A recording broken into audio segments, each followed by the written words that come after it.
नमस्कार साथियों, मैं जितेंद्र कुमार और आप देख रहे हैं लर्न विथ जेसीआई एजुकेटर।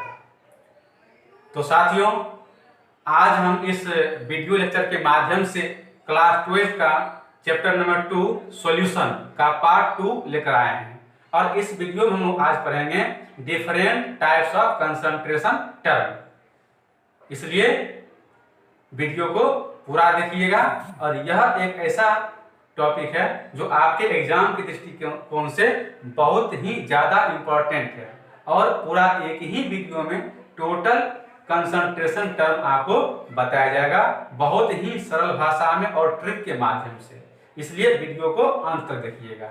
और वो सही बच्चे जो इस चैनल को पहली बार देख रहे हैं तो आप क्या करें, चैनल को सब्सक्राइब कर लें और बेल आइकन बटन को दबाएं ताकि हमेशा आपको नोटिफिकेशन मिलते रही और वीडियो मिलते रहे, जिससे आपको बोर्ड परीक्षा की तैयारी करने में परेशानी ना हो। और इस वीडियो को शुरू करने से पहले मैं एक बात और बताना चाहता हूं कि जब भी आप वीडियो देखने के लिए बैठते हैं तो आप कॉपी और कलम के साथ बैठें और जो भी चीज आपको बताया जाता है उसे आप नोट करते चलें ताकि आपको बाद में रिवीजन करने में क्या होगी, आसानी होगी। तो हम शुरू करते हैं आज का क्लास।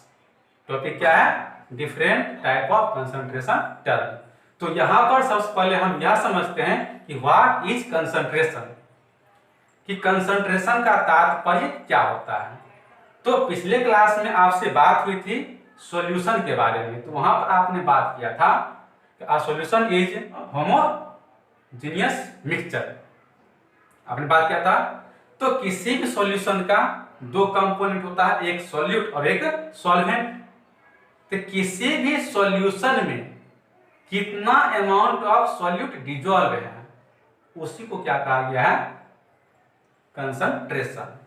मीन्स आप यह कह सकते हैं कि किसी विलयन में उपस्थित विलय की मात्रा को हम क्या कहते हैं, विलयन की सांद्रता कहते हैं। हाँ, यहाँ पर आपको कंसंट्रेशन ऑफ सॉल्यूशन जो बात किया था तो हम आपने क्या किया, किसी विलयन की बात किया। तो जितना भी कंसंट्रेशन टर्म हम लोग डिस्कस करेंगे वह सभी में क्या आएगा, विलयन ही आएगा। लेकिन एक ऐसा कंसंट्रेशन टर्म है जो हम पढ़ेंगे मोललिटी, वहां पर आता है सिर्फ क्या चीज, विलायक। बाकी जितना भी आते हैं सभी क्या आते हैं, विलयन में। इसी को आप अलग रूप में परिभाषित कर सकते हैं कुछ ऐसा कि विलय की मात्रा तथा विलयन की मात्रा या विलायक की मात्रा के अनुपात को सांद्रण कहते हैं। तो पहले से बात हम लोग नोट कर लेते हैं। क्लियर? तो शुरू किया जाए, शुरू करते हैं।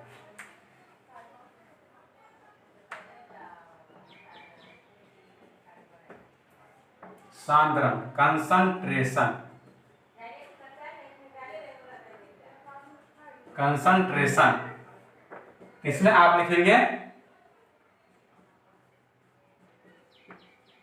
विलय की मात्रा तथा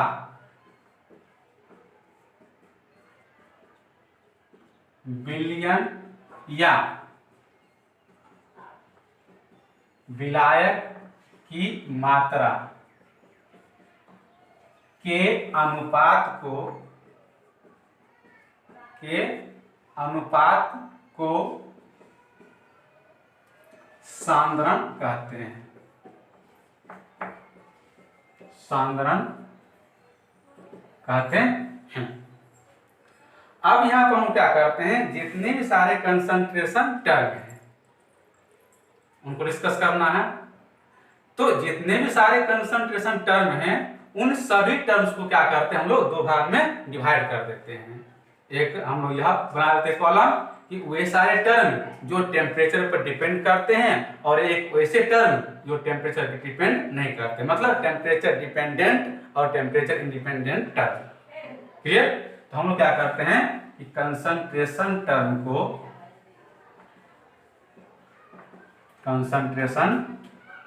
क्या करते हैं, दो पार्ट में डिवाइड कर लेते हैं, यानी कि दो भागों में बांट लेते हैं। एक temperature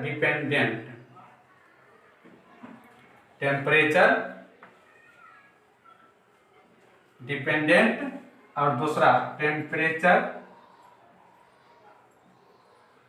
independent. Temperature dependent, temperature independent.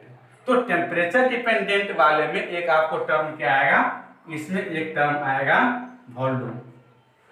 और आप जानते हैं कि वॉल्यूम क्या करता है, टेम्परेचर पर डिपेंड करता है। जैसे मान लिया जाए कोई बोतल है, उसका कैप नहीं खोलता है, क्या करते हैं आप उसको हीट करते हैं, इसलिए क्या करता है, ओपन हो जाता है ना।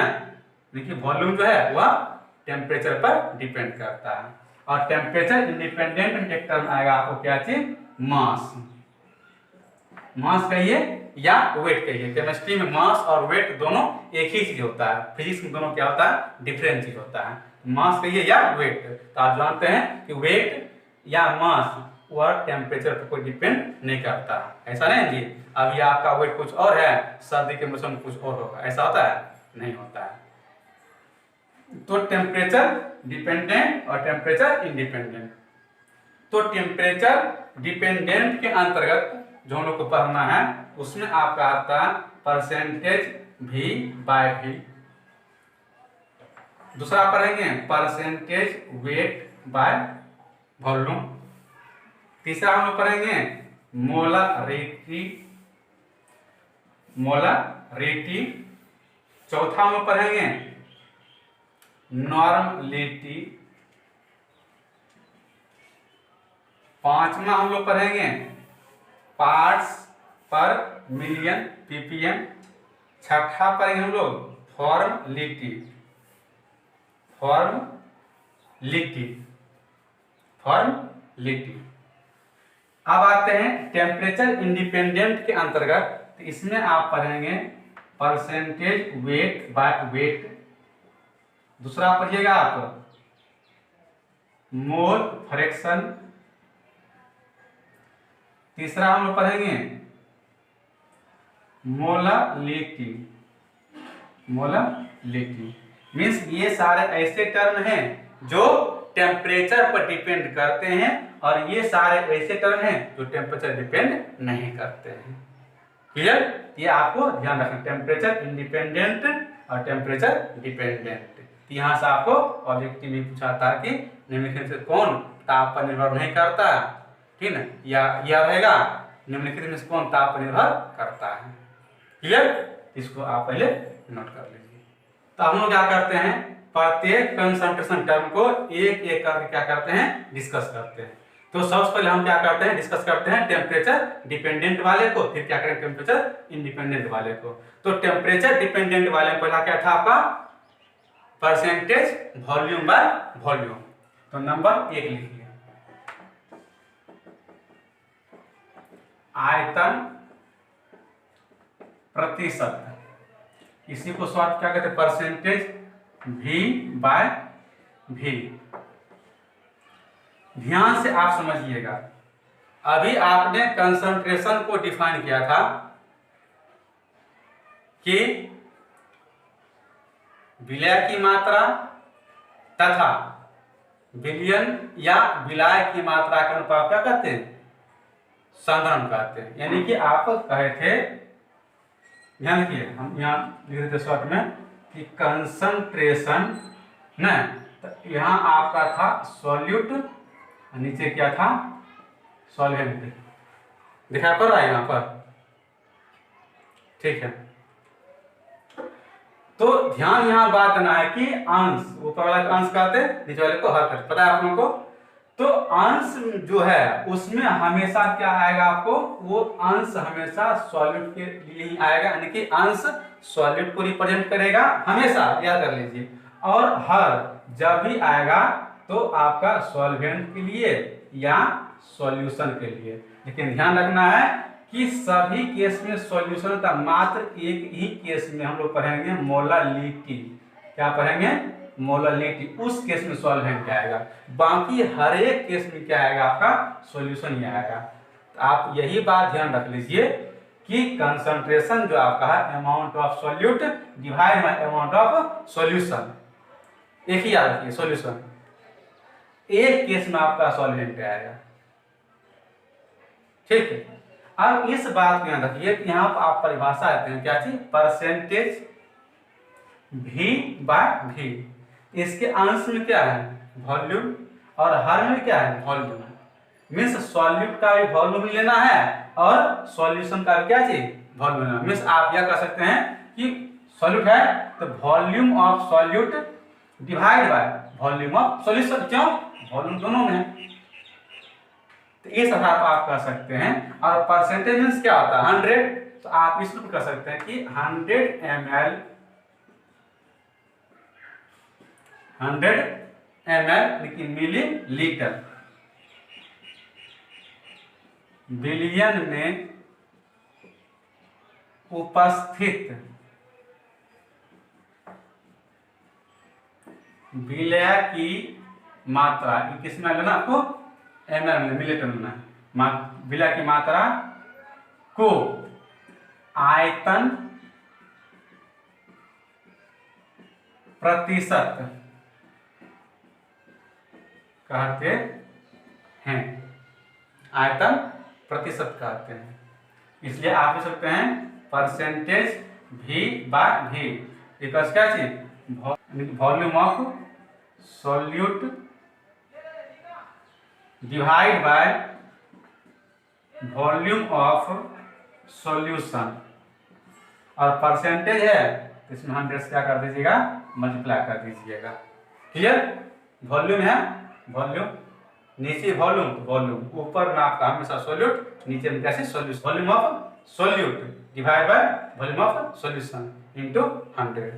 हाँ, जब कभी न्यूमेरिकल हम लोग सॉल्व करेंगे अगले क्लास के लेक्चर में, तो जब भी कभी आपको न्यूमेरिकल सॉल्व करते समय यदि आपको मानना पड़े, एज्यूम करना पड़े वॉल्यूम ऑफ सॉल्यूशन, तो हम आपको 100 ml एज्यूम करना है कि मानना, आपको लेट करना है वॉल्यूम ऑफ सॉल्यूशन तो आप क्या करेंगे 100 ml एज्यूम कीजिएगा। ठीक, तो तेजी में नोट कीजिए। हम लोग फिर अगला टर्म देखते। अब दूसरा टर्म हम लोग देखते हैं द्रव्यमान आयतन प्रतिशत मीन्स परसेंटेज W/V।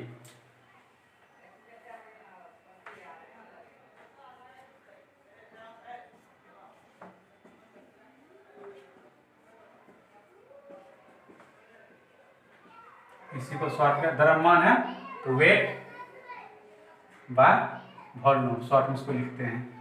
अब देखिए यदि आप पहला टर्म समझ गए हैं इसमें आपको कुछ नहीं टेंशन लेना है।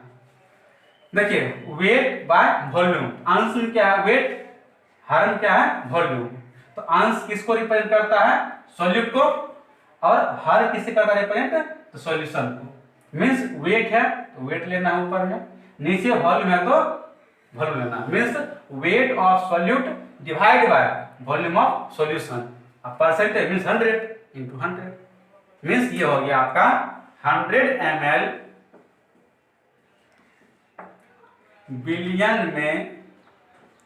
बिलियन में उपस्थित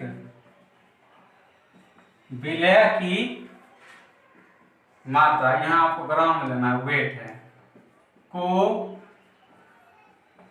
द्रव्यमान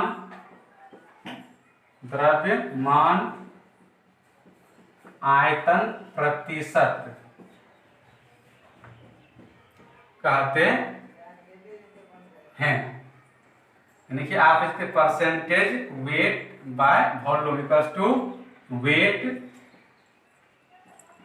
of solute divide by volume of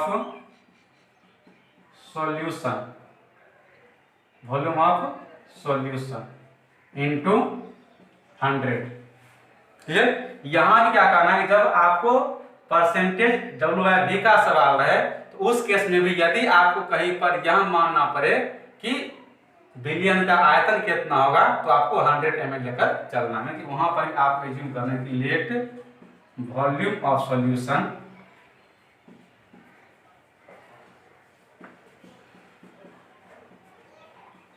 तो वहां भी क्या लेंगे हम लोग 100 ml लेंगे। क्लियर? अब तीसरा कंसंट्रेशन टर्म हम लोग बात करते हैं जो कि बहुत ही अत्यधिक इंपॉर्टेंट है। आगे हम लोग पढ़ेंगे Rawls law of qualitative property, उसमें ये टर्म यूज होने वाले हैं बहुत ही अधिक। वो आपका है मोलरता। यानी कि मोलरिटी। तो ध्यान से समझना है, बहुत ही अधिक इंपॉर्टेंट है।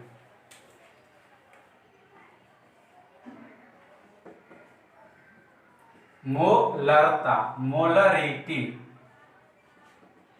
मोलरिटी, ध्यान से समझिएगा और वीडियो को अंत तक देखना है, बहुत ही मजा आने वाला है, क्योंकि यहाँ पर पढ़ाया नहीं जाता है बल्कि सिखाया जाता है। तो ध्यान से आप देखिए और समझिए, टोटल आपको समझ में बात आ जाएगी। देखिए मोलरता नाम से स्पष्ट है, इसमें क्या है, मोल। देख लीजिए, मीन्स इसमें जो टर्म आने वाले हैं वह एक नया टर्म क्या आने वाला है, मोल। मोल जो ये टर्म आया किसके लिए आएगा जी, तो सॉल्यूट के लिए आएगा। मीन्स आप यहां पर कह सकते हैं कि 1 लीटर बिलियन में, 1 लीटर बिलियन में उपस्थित विलय के मोलों की संख्या, विलय के मोलों की संख्या को मोलरता कहते हैं, ठीक है। और मोलरता को कैपिटल एम से रिप्रेजेंट करते हैं। तो आप लिख सकते हैं कि इसे एम से सूचित किया जाता है। क्लियर? इस एग्जांपल में बात कर लेते हैं। तो मान लिया जाए क्या चीज, एक सॉल्यूशन है, एक सॉल्यूशन है और इस सॉल्यूशन का वॉल्यूम मान लेते हैं कि 20 लीटर है और इस सॉल्यूशन मान लेते हैं कि 3 लीटर यानी कि 3 मोल। 3 मोल क्या है, सॉल्यूट डिजॉल्व है। तो इस सॉल्यूशन का मोलरता क्या होगा, आप लिख सकते हैं कि 20 लीटर में कितना मोल है जी, 3 मोल है। 20 लीटर जब बिलियन है तो 3 मोल क्या है, विलय है। तो कहता है कि 1 लीटर में कितना होगा, तो चूंकि 20 लीटर में 3 मोल इसलिए 1 लीटर में तो 3/20 मोल के 3/20 मोल पर लीटर। और ये क्या होगा, इसे क्या कहते हैं, मोलरता है कि लिख सकते हैं, इसलिए क्या चाहिए, मोलरिटी इक्वल्स टू 3/20 मोल पर लीटर। क्लियर? मान लिया जाए, यहां समझिएगा, यह एक दूसरा सॉल्यूशन है।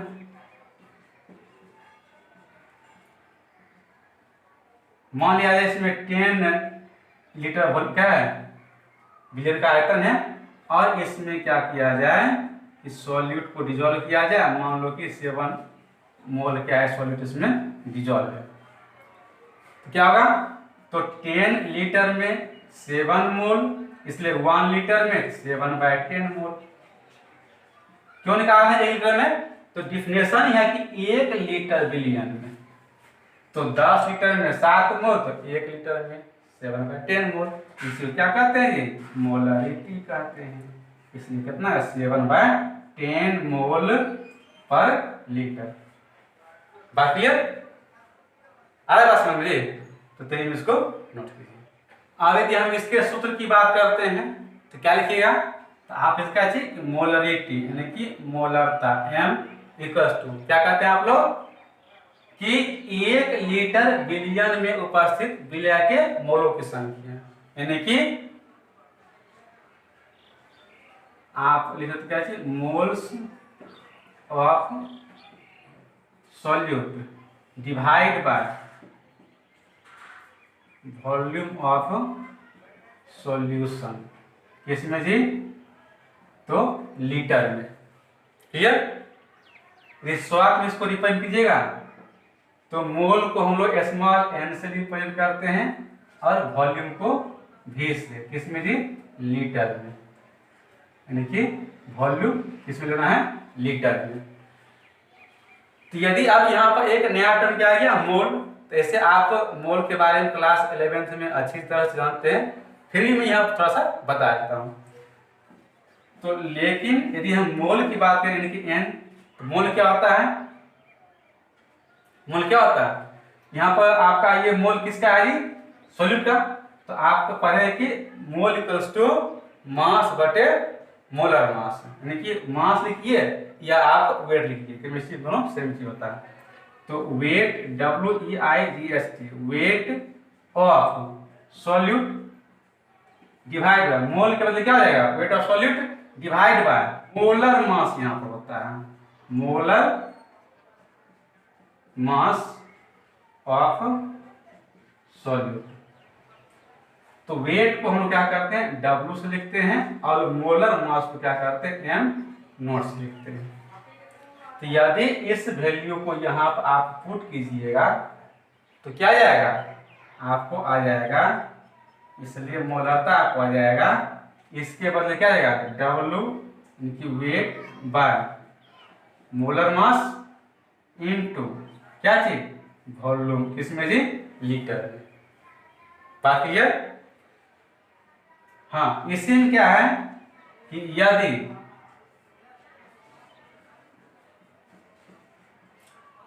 वॉल्यूम ml में हो तब क्या करते ना, इसमें आप मोलरिटी का लिख दीजिएगा वेट इनकी बटे मोलर मास इनटू वॉल्यूम, इसमें ml में इनटू क्या जाएगा, यहाँ पर 1000 दिया जाएगा। मीन्स जब आपको रहेगा ml वॉल्यूम तो 1000 से मल्टीप्लाई कर देना।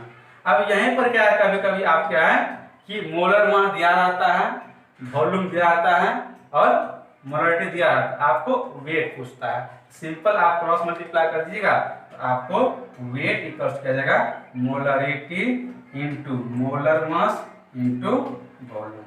ये आपका इंपॉर्टेंट फॉर्मूला निकल जाता है। क्लियर, इतना बात आप लिखिए।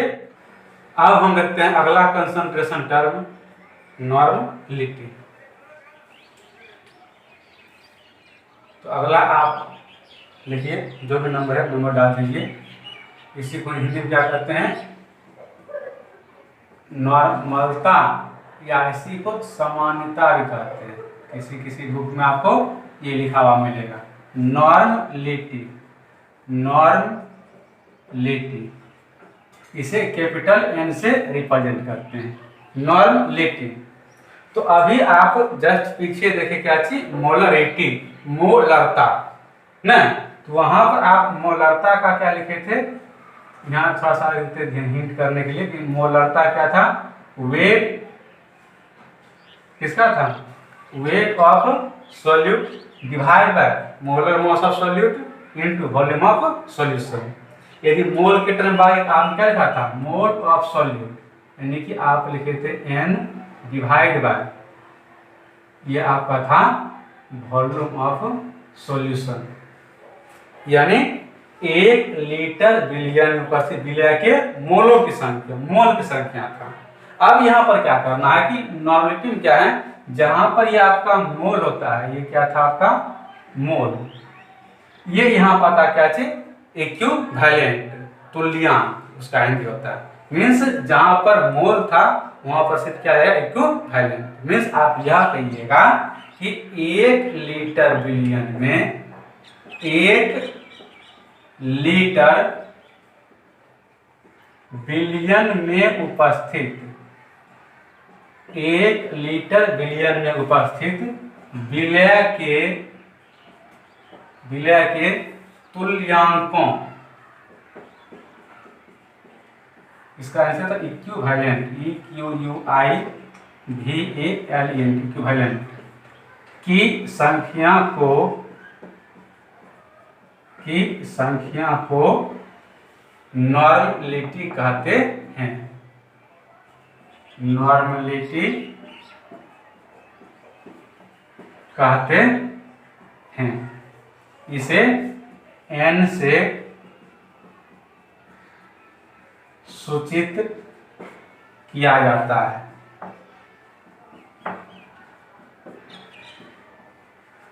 ध्यान समझिएगा, यदि मान लिया जाए कि एक सॉल्यूशन है, एक क्या है सॉल्यूशन है, एक सॉल्यूशन है, मान लिया इसका वॉल्यूम है 7 लीटर और इसमें क्या है कि सॉल्यूट डिजॉल्व है और उस सॉल्यूट का कितना मान लिया जाए कि 2 इक्विवेलेंट है, 2 इक्विवेलेंट इक्यू लिखा हुआ है। तो आपका है परिभाषा 1 लीटर में, तो आप कह सकते हैं कि 7 लीटर में 2 इक्विवेलेंट है। तो 1 में कितना होगा 2 बाय कितना 7 इक्विवेलेंट पर लीटर। इसे क्या कहते हैं हम लोग नॉर्मलिटी, कि आप क्या चीज नॉर्मलिटी इक्वल्स टू कह सकते हैं, normality equals to 2/7 equivalent per litre. इसलिए 7 लीटर में 2 इक्विवेलेंट, तो 1 में कितना 2/7। मान लीजिए और एग्जांपल दिया मुझे, मान लीजिए अगला सॉल्यूशन है, इसमें मान लिया जाए कि 15 लीटर क्या क्या है कोई सॉल्यूशन है, उसमें मान लिया जाए कि कोई सॉल्यूट है, वह मान लो कि 7 इक्विवेलेंट डिजॉल्व है। तो मान लिए कि 15 लीटर में 7 इक्विवेलेंट है, इसलिए 1 में कितना होगा तो 7/15 इक्विवेलेंट पर लीटर, यानी कि इसलिए आप क्या कर सकते हैं नॉर्मलिटी आपका कितना 7/15 इक्विवेलेंट पर लीटर। क्लियर, बहुत आसान टर्म है, तो इसको नोट कीजिए। यदि हम इसके सूत्र की बात करें तो आप लिख सकते हैं कि नॉर्मलिटी इक्वल्स टू, तो इंटरचेंज से क्या करना है, वहां पर मोल था कि मोलरता, इसमें क्या होगा equivalent means number of equivalent of solute divide by volume of solution, volume of solution इसमें जी लीटर। शॉर्ट में यदि आप लिखिएगा आप लिख सकते हैं क्या चीज इक्विवेलेंट डिवाइड बाय वॉल्यूम, किसमें जी लीटर में। क्लियर। अब यहाँ पे यदि बात किया जाए कि अब इक्विवेलेंट क्या होता है, इक्विवेलेंट क्या होता है, यदि इस पर हम विचार करें तो आप यहाँ पर कह सकते हैं बट इक्विवेलेंट, ध्यान सुनिएगा, इक्विवेलेंट आपका होता है, यहाँ पर आपका होता है कि वेट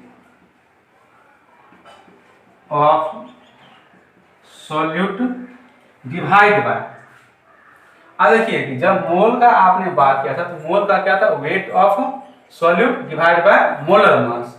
जब आप इक्विवेलेंट की बात करते हैं तो wait of solute divide bye इसका होता है इक्विवेलेंट मास होता है, इक्विवेलेंट क्या चीज मास।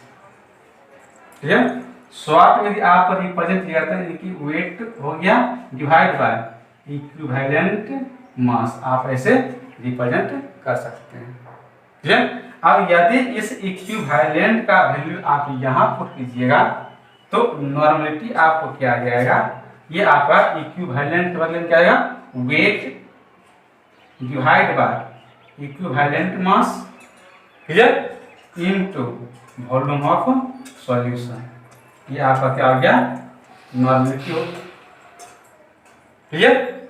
अब थोड़ा सा यहाँ आगे बात किया जाए, यदि इसी में क्या है, यदि वॉल्यूम ml में हो यानी कि मिलीलीटर में हो तब आप क्या करें 1000 से मल्टीप्लाई करें, यानी कि n इक्वल्स टू आपका आएगा wait divide by equivalent mass into volume of solution, इसमें ये आपका ml में इनटू क्या चीज 1000, ये ml में रहेगा तब आपको क्या करना है 1000 से मल्टीप्लाई कर देना है। क्लियर, तो नोट कीजिए। एक बार फिर से देख लिया जाए, हमने क्या किया कि परिभाषा लिखा था कि 1 लीटर विलयन में उपस्थित विलय के तुल्यांकों की संख्या क्या कहते हैं नॉर्मलिटी करते हैं, कि normality equals to number of equivalent of solute divide by volume of solution, किसमें लीटर लेना है, इक्विवेलेंट को हमने इक्यू लिख दिया, किसका है ये तो सॉल्यूट का ध्यान रखना है, और वॉल्यूम को VL, वॉल्यूम का भी L से लीटर। अब लेकिन इक्विवेलेंट ये आपको ठीक क्लास 11th में पढ़ाया गया, आप कॉपी देख लीजिएगा, ठीक है, तो वहां पर सूत्र बताया गया था कि इक्विवेलेंट बराबर क्या होता है कि wait divide by equivalent mass होता है। लेकिन मोल में क्या होता है, मोलर मास, अंतर यही है यहाँ पर। तो वेट को हमने डबल किया, लेकिन किसका है, सोल्यूट का, और इक्विवेलेंट मास का क्या है, ई एम इक्विवेलेंट मास। अब क्या क्या इक्विवेलेंट के बदले में क्या किया हमने, ये वैल्यू को पुट कर दिया, ये आपका वेट बटे इक्विवेलेंट दोनों क्या, वॉल्यूम ऑफ सॉल्यूशन ये रह गया, ये आपका लीटर में, यदि आपका वॉल्यूम रहेगा ml में तो 1000 क्या आ जाएगा, मल्टीप्लाई हो जाएगा। अब इसी को थोड़ा सा आगे हम लोग क्या करते हैं, कैरी करते हैं। तो अभी यहाँ पर आता है कि इक्विवेलेंट मास।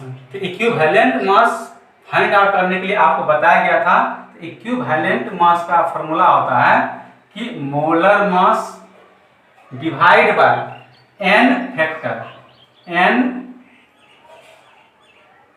फैक्टर, बहुत ही इंपॉर्टेंट सूत्र है, आप ध्यान रखिएगा। इक्विवेलेंट मास का molar mass divide by n factor. अब यदि इस इक्विवेलेंट मास का ये जो आपका वैल्यू है, यदि हम इस समीकरण में पुट कर दें तो क्या हो जाएगा आपका, तो आपका नॉर्मलिटी इक्वल्स टू क्या जाएगा, wait divide by equivalent mass के बदले molar mass divide by n factor, ये ऊपर चला जाएगा इनटू क्या चीज, n factor divide by volume of solution, किसमें थी, लीटर में। इस प्रकार से आपका एक नया सूत्र किसका आ गया जी, नॉर्मलिटी का, बहुत ही आसान, कि wait of solute into n factor divide by molar mass of solute, solute का है इनटू वॉल्यूम ऑफ सॉल्यूशन, किसमें जी, लीटर में। अब यहाँ पर आपका आता है सवाल, सर n फैक्टर हम कैसे फाइंड आउट करेंगे, तो उस पर भी हम विचार करते हैं, पहले इतना बात आप नोट कीजिए।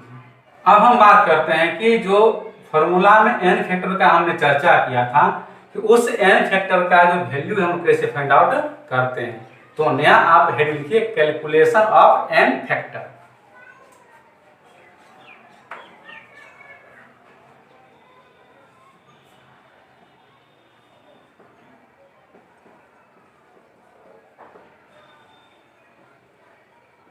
Calculation of n factor.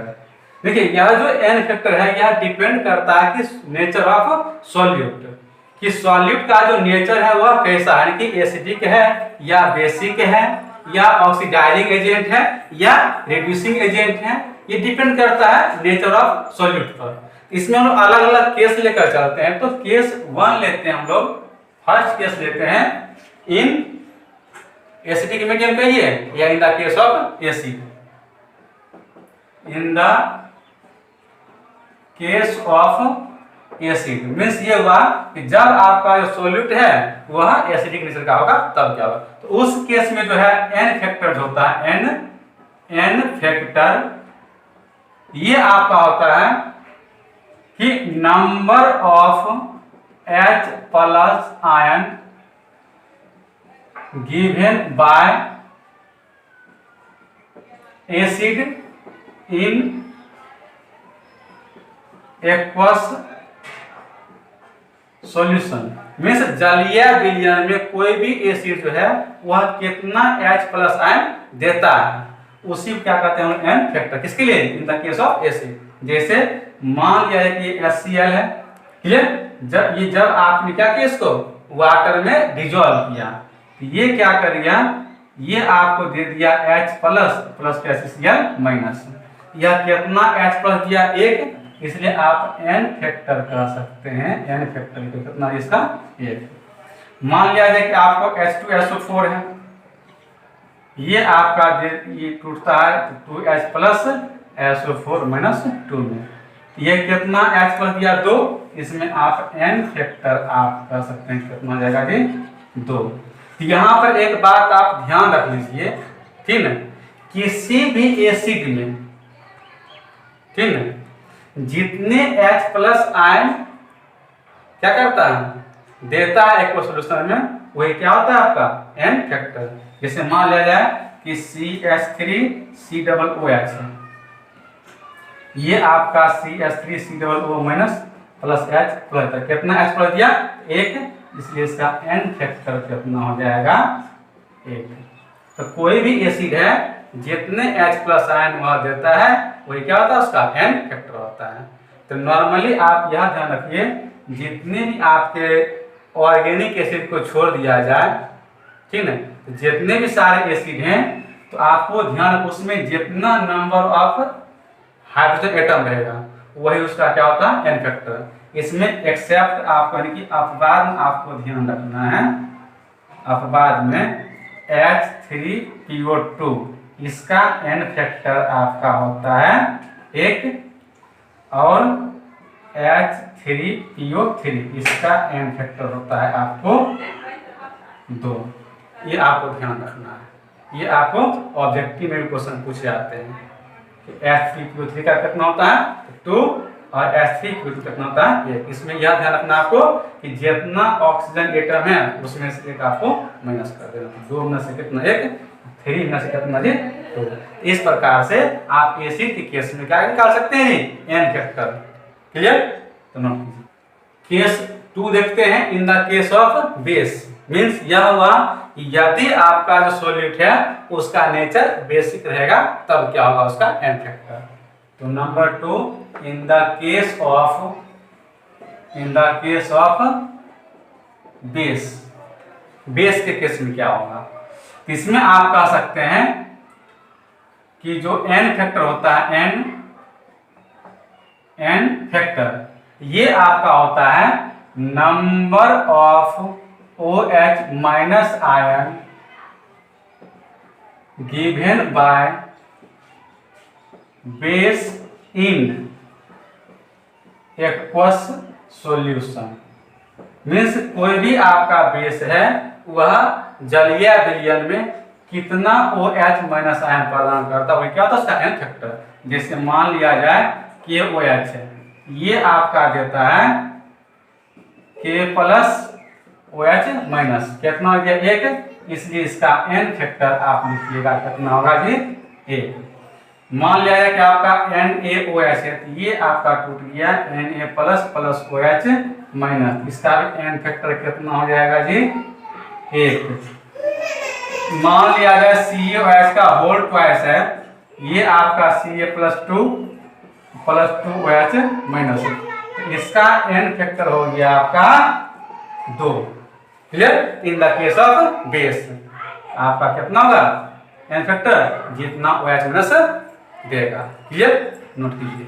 अब थर्ड केस देखते हैं हम लोग कि यदि ऐसा हो कि जो सॉल्यूट है उसका नेचर कैसा हो साल्टी हो, यानी कि तो उस केस में क्या होगा।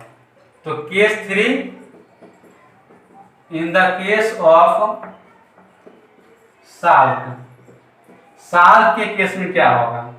तो साल्ट के केस में जो एन फैक्टर होता है वह एन फैक्टर ये आपका होता है total magnitude of either positive और निगेटिव चार्ज। मीन्स ये हुआ मैग्नीट्यूड मीन्स एन फैक्टर ना तो होता कोई ना तो निगेटिव, मीन्स क्या होता सिर्फ परिमाण होता, या तो आपको प्लस का लेना है कुल आवेश या तो माइनस का किसी एक का।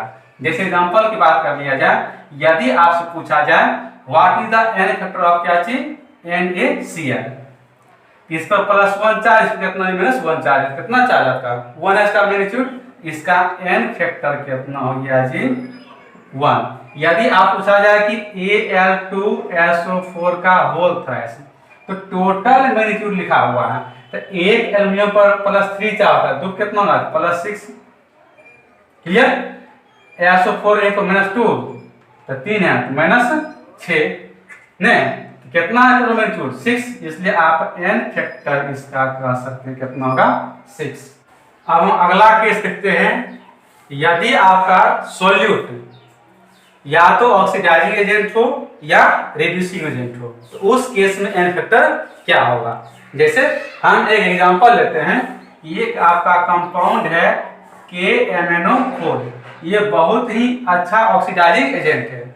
जब यह एसिडिक मीडियम होता है, एसिडिक मीडियम में इसका ऑक्सीडेशन नंबर आपका चेंज करता है कि ये आपका आता है कहां पर Mn+2 पर आता है, यहाँ पर कितना है +7। ऑक्सीडेशन नंबर क्या है आपको बहुत ही बेहतर तरीके से बताया जा चुका है 11th क्लास में। तो इस केस में आप कह सकते हैं कि जो n फैक्टर होता है वो आपका होता है change in oxidation number. Oxidation number मतलब आप कह सकते हैं when our solute is either oxidizing agent or reducing agent, in that case n factor equals to change in oxidation number. For example, KMnO4 in acidic medium changes to plus oxidation state, and in basic medium ये आपका आता है Mn+6 पर, और ये आपका neutral medium में आपका आता है, न्यूट्रल मीडियम में आपका Mn+4 पर आता है। तो यदि यहां देखिएगा तो +7 से +2 पर जा रहा है तो चेंज कितना का हो रहा है 5 का। इस केस में आपको n फैक्टर ये आपका आ जाएगा 5, यहां पर n फैक्टर ये आपका कितना का 7 से 6 पे 1 का चिन्ह ये आपका 1 हो जाएगा, यहाँ 7 से 4 पर तो 3, तो n फैक्टर आपका कितना हो जाएगा जी, ये आपका 3। ये आपको क्या करना है कि ध्यान रखना है कि KMnO4 है वह एसिडिक में +7 से +2 पर जाता है, बेसिक में +7 से +6 पर, और न्यूट्रल में +7 से +4। ये आपको याद रखना है। क्लियर? ये था आपका n फैक्टर निकालने का तरीका। क्लियर? तो तेरी में नोट कीजिए। अब एक हम देखते हैं रिलेशन किसके बीच, तो नॉर्मलिटी और मोलरिटी के बीच में क्या रिलेशन है, means relation between normality and molarity. बहुत ही इंपॉर्टेंट टॉपिक है।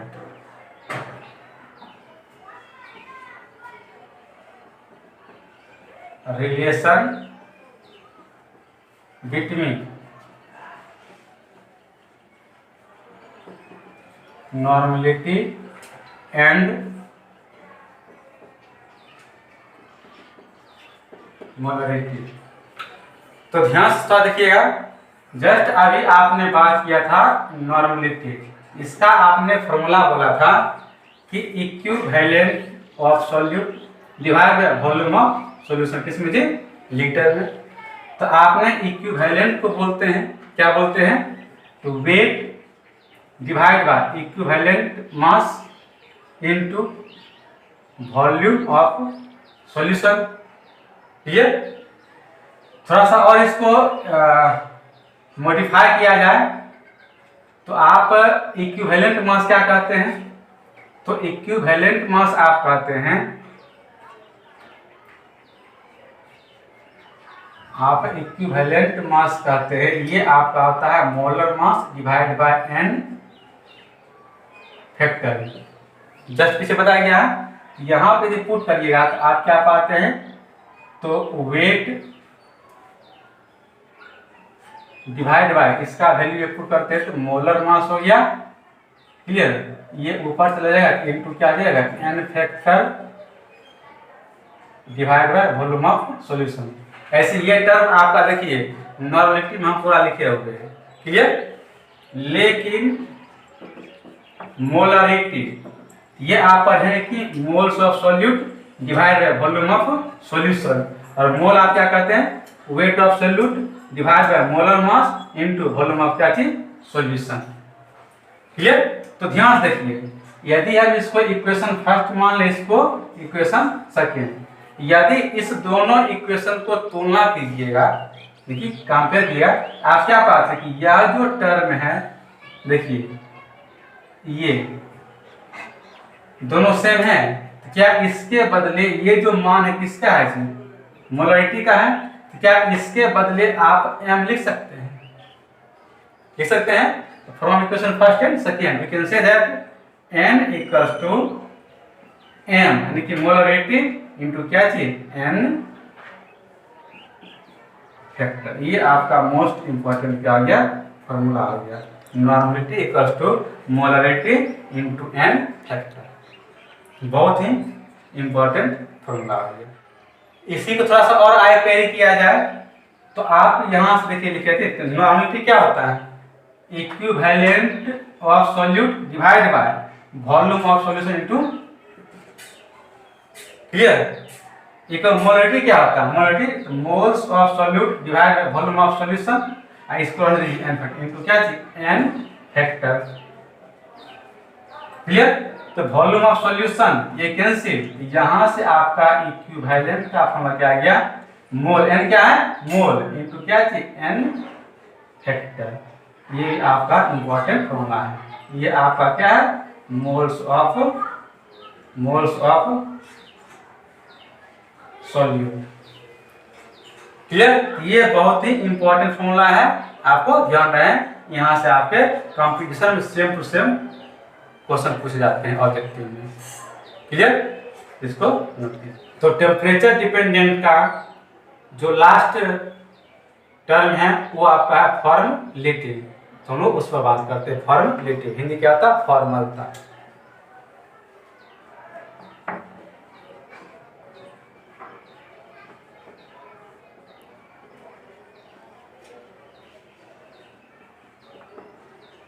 फॉर्मलिटी ये ए है, फॉर्मलिटी।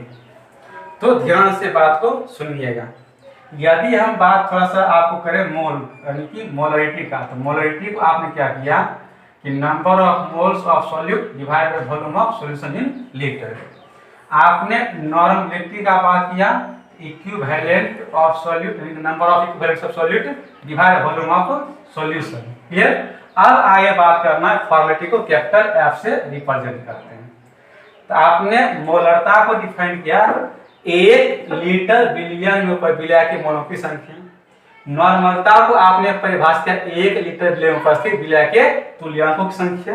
अब यहाँ पे फॉर्मलिटी, तो यहाँ पर क्या होगा?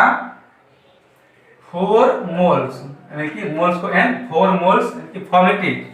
फॉर्मलिटी मींस क्या है? फॉर्मल यानी कि 4 moles of solute divide by volume of solution. मतलब आप यह कह सकते हैं कि number of 4 moles of solute present in 1 litre of solution is called formality. Means 1 litre billion में विलय के 4 मोलों की संख्या को फॉर्मलता कहते हैं। अब 4 मोल का तात्पर्य क्या है, मतलब क्या है, जस्ट आगे हम समझते हैं। आराम से समझिए। आपने मोलरता का, नॉर्मलता का और फॉर्मलता का, यहाँ पर 4 मोल हो जाएगा। तो यहाँ आप लिखेंगे 1 लीटर बिलियन में उपस्थित विलय के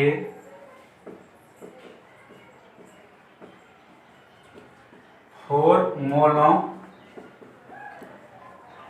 की संख्या को फॉर्मलता कहते हैं। इसे एफ से, कैपिटल एफ से सूचित किया जाता है। क्लियर? अब थोड़ा सा और आगे दिखाया जाता है। आपने यहाँ पर और लिखा था देखिए वेट और मोल को वेट ऑफ सॉल्यूट बटे क्या? Molar mass into volume of solution. Clear? यहाँ पर क्या लिखा था? वेट ऑफ सॉल्यूट डिवाइड, यहाँ क्या था? मोलर मास, फिर क्या? Volume of solution.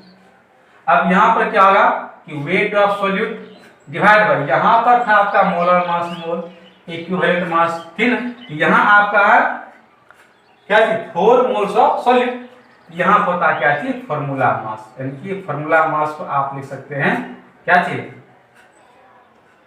F M, formula mass into क्या चीज? Volume of solution. ये लिख सकते हैं। इसमें मोलर मास, इसमें इक्विवेलेंट मास क्या चीज? Formula mass. तो यहाँ से आप इसका सूत्र लिख सकते हैं, इनकी फॉर्मलता F equals to number of 4 moles of solute divide by volume of solution. इसी को आप शॉर्ट में लिख सकते हैं कि F equals to number of 4 moles में क्या चीज? इसको small f 4 moles 4 moles divide by volume of solution. इसको और आगे कर कीजिएगा, ये हो गया आपका weight divide by formula mass, यहां से लिखिए एफ इनटू क्या है वॉल्यूम ऑफ सॉल्यूशन। क्लियर, इसको नोट कीजिए। अब थोड़ा सा यदि बात किया जाए, अभी हमने बात किया था फॉर्मेलिटी का, तो उसमें हमने बात किया था क्या चाहिए फॉर्मूला मास। ये फॉर्मूला मास क्या होता है, ठीक ना, ये किसी भी आपके कंपाउंड हैं, ठीक ना, तो उसका जो फॉर्मूला मास होता है ये आपका एक्सपेरिमेंटल वैल्यू होता है। मीन्स जब आप एक्सपेरिमेंट करते हैं तो जो उसका आपको मास आता है वो आपका आता है फॉर्मूला मास, ठीक है। और ये मोस्टली आयनिक कंपाउंड के लिए लगाया जाता है, ठीक है। ये आपका एक्सपेरिमेंटल वैल्यू, उसमें आपको याद करना पड़ता है, जो कि वैल्यू आपको एक्सपेरिमेंट से मिलता है। क्लियर, तो ये था आपका टेम्परेचर डिपेंडेंट टर्म्स। अब इसका दूसरा पार्ट क्या था, टेम्परेचर इंडिपेंडेंट। तो अब हम बात करते हैं सेकेंड पार्ट का, जो टेम्परेचर डिपेंडेंट टर्म था। उसमें सबसे पहला क्या था आपका परसेंटेज वेट बाय वेट, तो उसको हम लोग बात करते हैं। तो उसमें आपका पहला था कि टेम्परेचर डिपेंडेंट का फर्स्ट आपका था, उसको हिंदी में कहते हैं द्रव्यमान प्रतिशत, द्रव्यमान प्रतिशत, परसेंटेज वेट बाय वेट, इसको शॉर्ट में रिप्रेजेंट करते हैं। तो बहुत सिंपल है, अभी तक हमें उम्मीद है कि आप लोग सीख गए होंगे कि किस रूप में कैसे परिभाषित करते हैं। वेट बाय वेट हम बताए थे कि जो ऊपर वाला टर्म है हमेशा सॉलिड को रिप्रेजेंट करता है, नीचे वाला टर्म किसको, सॉल्यूशन को। सिर्फ मोलरिटी एक टर्म है, हम लोग पढ़ेंगे जस्ट इसके बाद, उसमें क्या होता है सॉल्वेंट, बाकी हर एक क्या होता है सॉल्यूशन में होता है। तो क्या आप कर सकते हैं कि परसेंटेज वेट बाय वेट का, तो अमाउंट ऑफ सॉल्यूट किसमें, ग्राम में, divide by weight of solution किसमें, ग्राम में। परसेंटेज क्या जगह 100 हो जाएगा, तो क्या होगा आपका द्रव्यमान प्रतिशत। तो आप लिख सकते हैं परसेंटेज है आपका 100, तो 100 ग्राम बिलियन में उपस्थित विलय की मात्रा किसमें है, ग्राम को द्रव्यमान प्रतिशत कहते हैं। इसलिए आप कह सकते हैं कि परसेंटेज वेट बाय वेट, आप कह सकते हैं कि अमाउंट या वेट कहिए, वेट है ना, वेट लिखिए, wait of solute divide by weight of solution, ये भी आपका ग्राम होगा, ये भी किसी होगा ग्राम में, और इनटू क्या चीज 100। क्लियर, टेम्परेचर डिपेंडेंट का जो अगला टर्म है वो आपका आता है मोल फ्रैक्शन। बहुत ही इंपॉर्टेंट टर्म है ये, आपके एग्जाम में पूछ जाते हैं, ठीक है। तो ध्यान से बात को समझना, बहुत ही इंपॉर्टेंट है, इस पर न्यूमेरिकल्स भी रहते हैं और आपको डिफरेंशियल भी पूछा जाता है, बहुत ही अत्यधिक इंपॉर्टेंट है। तो अगला टर्म लिखते हैं मोल फ्रैक्शन, हिंदी होता है मोल अंश, या इसी को कहते हैं हिंदी में मोल प्रभार, या इसी को हिंदी में कहते हैं मोल भिन्न, मोल भिन्न यानी कि mole fraction, mole fraction, mole fraction. तो पहले क्या करते हैं, हम इसके परिभाषा को समझते हैं फिर लिखेंगे। क्लियर, हम क्या करते हैं कि मान लेते हैं कि एक सॉल्यूशन है, क्लियर, इसमें दो कंपोनेंट कौन कौन, एक विलय और एक विलायक। तो हम मान लेते हैं एक ए है और एक बी है। तो हम क्या करते हैं, तो बी को मान लेते हैं कि यह सॉल्वेंट है, और ए को मान लेते हैं क्या चीज, सॉल्यूट है। एक सॉल्यूशन है, उसके दो कंपोनेंट हैं ए और बी, तो हम मान लिए ए को क्या चीज सॉल्यूट, बी को क्या मान लिए सॉल्वेंट। क्लियर, दूसरी बात, ए के मोलों की संख्या हम लोग मान लेते हैं Na, और B के मोलों की संख्या को हम मान लेते हैं NB, मान लीजिए। क्लियर? तो यदि हमसे यहाँ पर पूछा जाए कि सॉल्यूट का मोल फ्रैक्शन क्या होगा या सॉल्वेंट का क्या होगा, तो ध्यान से बात समझिएगा। तो मोल फ्रैक्शन को कैपिटल X से रिप्रेजेंट करते हैं। क्लियर? तो ध्यान समझिएगा। इसमें है आपका, यदि पूछा जाए आपसे मोल फ्रैक्शन ऑफ सॉल्यूट, तो सॉल्यूट का मोल फ्रैक्शन क्या होगा? दैट मींस मोल फ्रैक्शन को x से रिप्रेजेंट करते हैं, x सॉल्यूट ए को माने थे x से। तो ये कहता है कि जिस भी कंपोनेंट का मोल फ्रैक्शन निकालना होगा, नहीं कि मोल फ्रैक्शन, तो चाहे A का निकालना हो चाहे B का निकालना, जिस भी कंपोनेंट का मोल फ्रैक्शन आपसे पूछा जाए तो उसके मोलों की संख्या को रखना है न्यूमरेटर में, यानी कि अंश में। तो A का पूछ रहा है तो A का मोल आप क्या करना है, ऊपर रखना कि Na, उसको डिवाइड कर देना है टोटल मोल से, यानी कि N हो गया मोल टोटल। तो टोटल मोल का मतलब क्या है कि विलय के मोल की संख्या प्लस विलय का, यहाँ से आप NT टोटल मोल क्या आ जाएगा, A का मोल प्लस क्या चीज B का मोल। यहाँ से आप क्या लिख सकते हैं, equal to Na divide by Na plus Na। ठीक इसी प्रकार से यानी कि सिमिलरली आप कर सकते हैं, सिमिलरली यदि आपसे पूछा जाए मोल फ्रैक्शन ऑफ सॉल्वेंट क्या होगा, तो सॉल्वेंट हमने किसको माना, B को, तो आप XB लिख सकते हैं। तो क्या बताया, जिस कंपोनेंट का आपसे मोल फ्रैक्शन पूछा है उसका मोल ऊपर था, तो B का पूछ रहा है तो आप ऊपर लिखिए NB divide by total mole, T means total mole. तो इसको आप क्या करते हैं, NB divide by total mole, तो A का मोल प्लस B का मोल, ये आपका क्या हो गया सॉल्वेंट का। हाँ, जरूरी नहीं है कि आपका सिर्फ दो ही कंपोनेंट A और B, C भी रहेगा तो C का पूछेगा तो NC बटे क्या हो जाएगा Na plus N plus NC। Clear? तो इस प्रकार से आप मोल फ्रैक्शन आप क्या करते हैं, निकाल सकते हैं। अब यहाँ पे यदि हम यह करें कि A के मोल फ्रैक्शन और B के दोनों को सम करके जोड़ मींस ये कर सकते हैं, यानी कि यदि हम यह वैल्यू निकालें तो XA प्लस XB, तो आप यह पाइएगा कि x के एक मान कितना निकालें आप, Na divide by Na plus क्या चीज NB, फिर XB का वैल्यू क्या पुट करना है, NB divide by Na plus NB।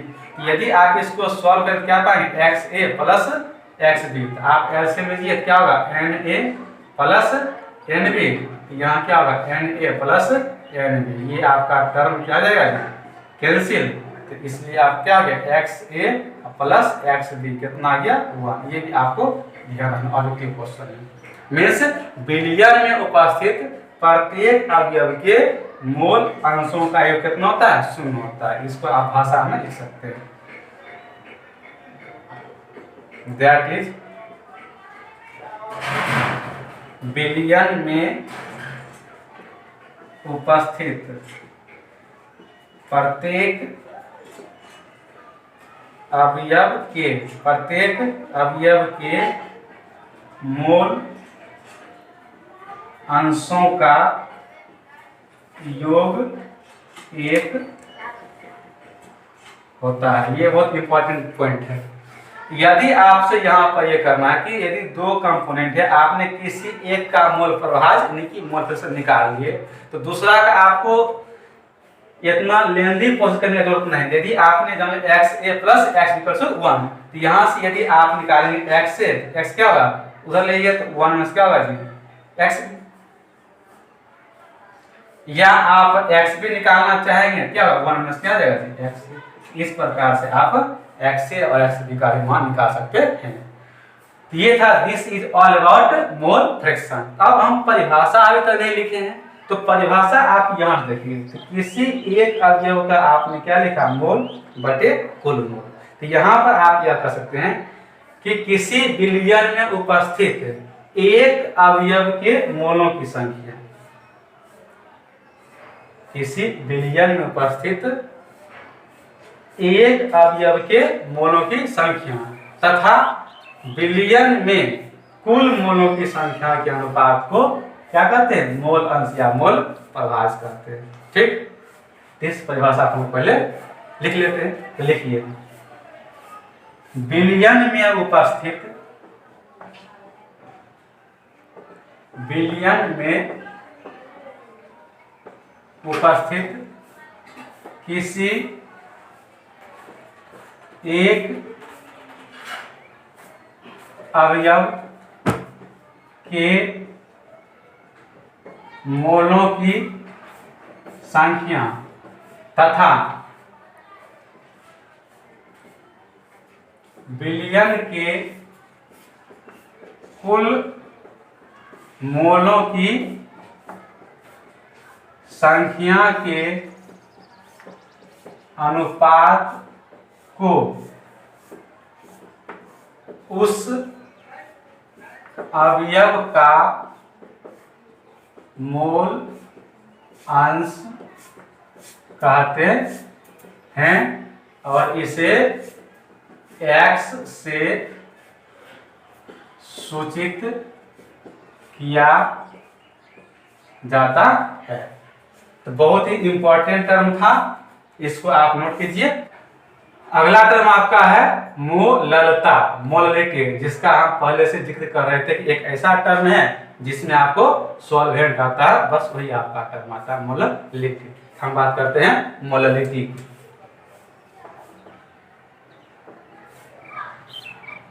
मोललता, molality, इसे स्मॉल m से रिप्रेजेंट करते हैं।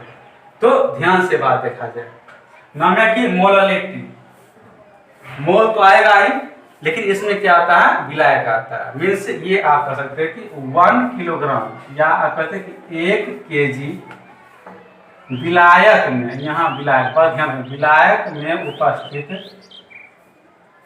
उपस्थित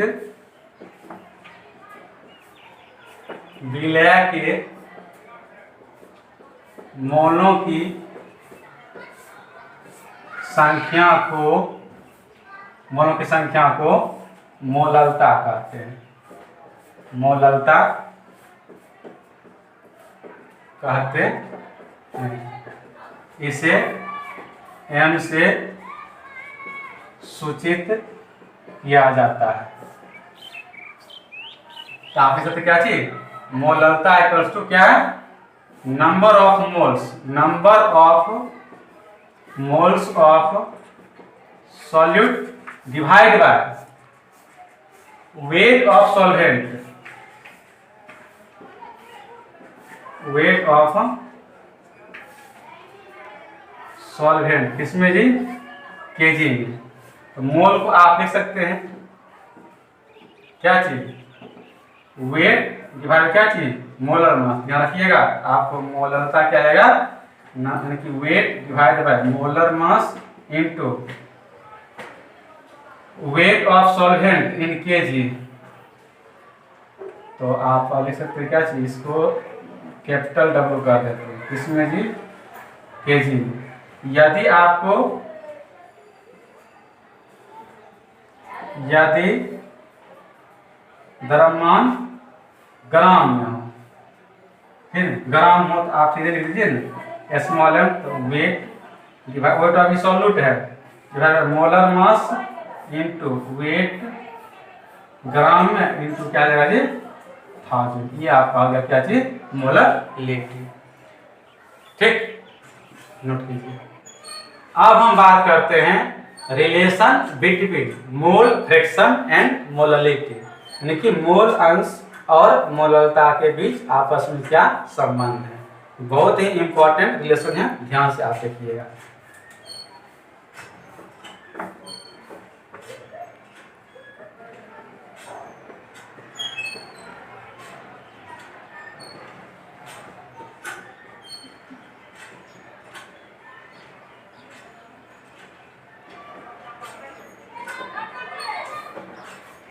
relation between mole fraction and molarity.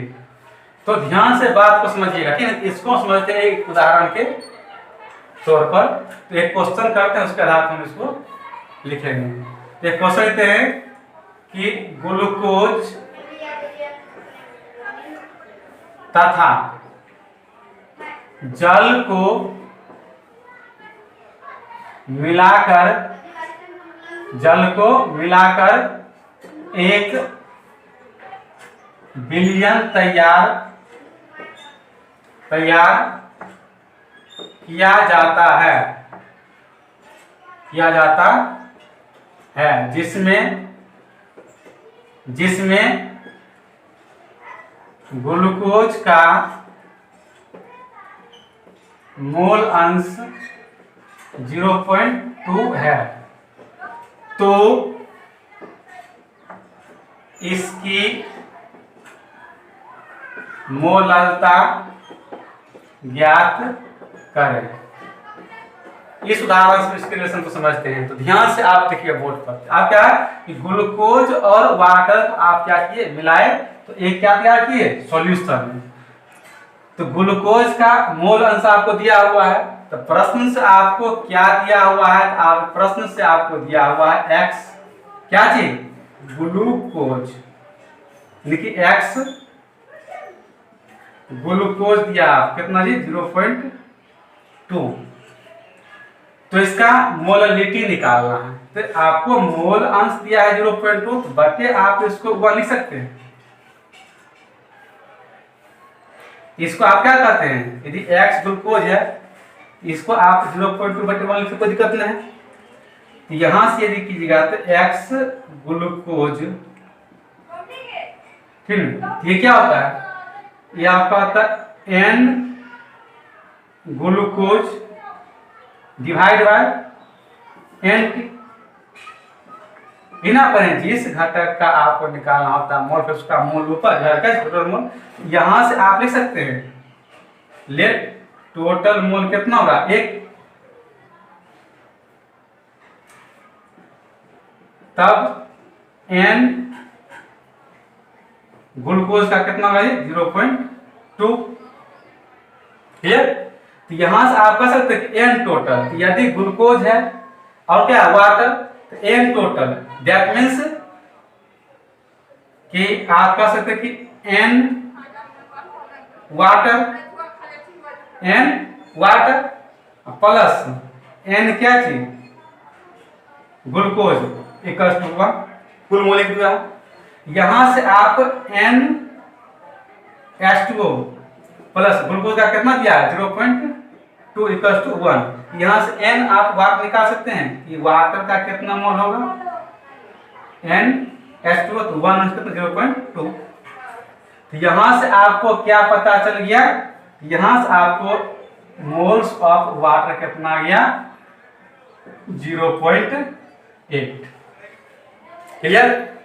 अब थोड़ा सा और आगे बात किया जाए, यदि आप वाटर का है मोल, तो मोल क्या होता है, वेट डिवाइड बाय मोलर मास, किसका जी, वाटर का 0.8। यहां से वाटर का वेट कितना होगा, तो वेट किसका जी, H2O का, इसका कितना होगा मोलर मास होगा 18, 0.8।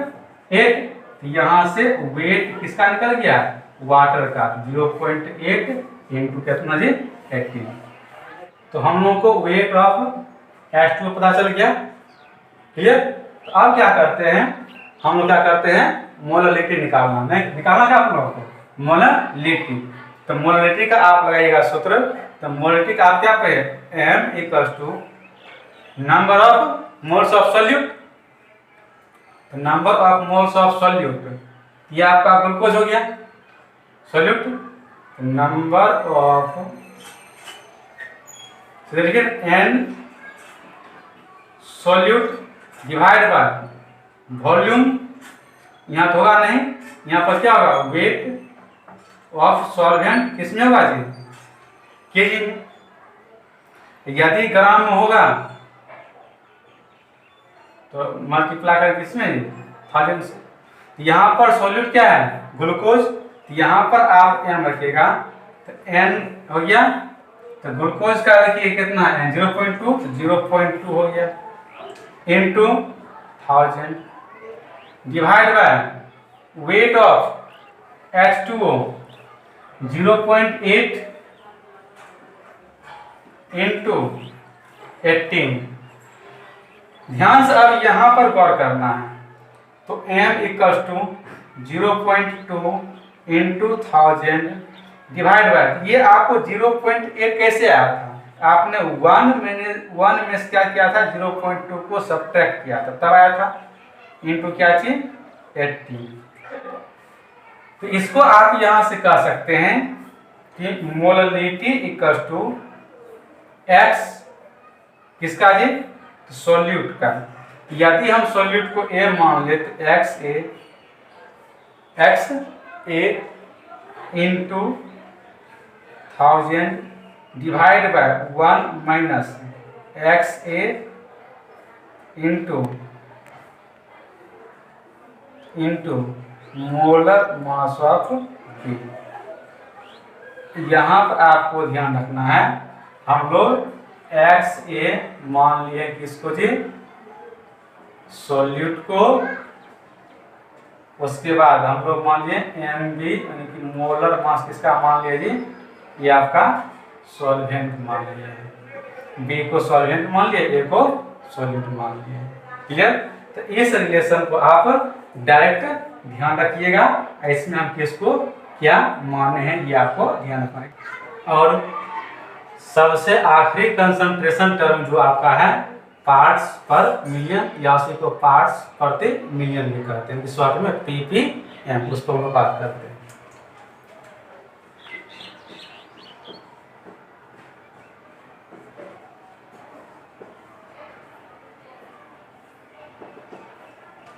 पार्ट्स पर मिलियन, मिलियन का मतलब होता है 10 की घात 6।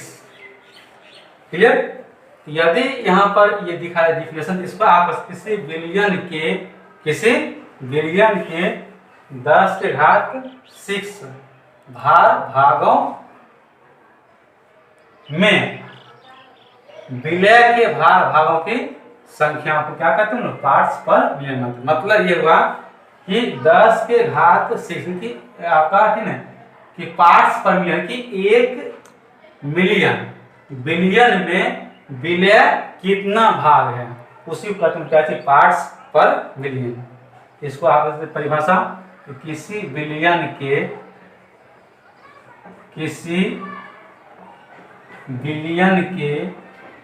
10 की घात 6 भागों में उपस्थित विलय के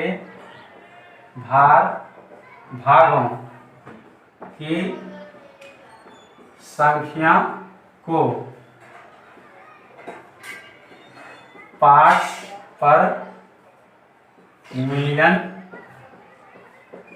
कहते हैं। ठीक है, भाग देखिए वेट है, तो सिंपल आप इसमें सोचते हैं क्या चीज, ppm पार्ट्स पर मिलियन, यानी कि विलय की मात्रा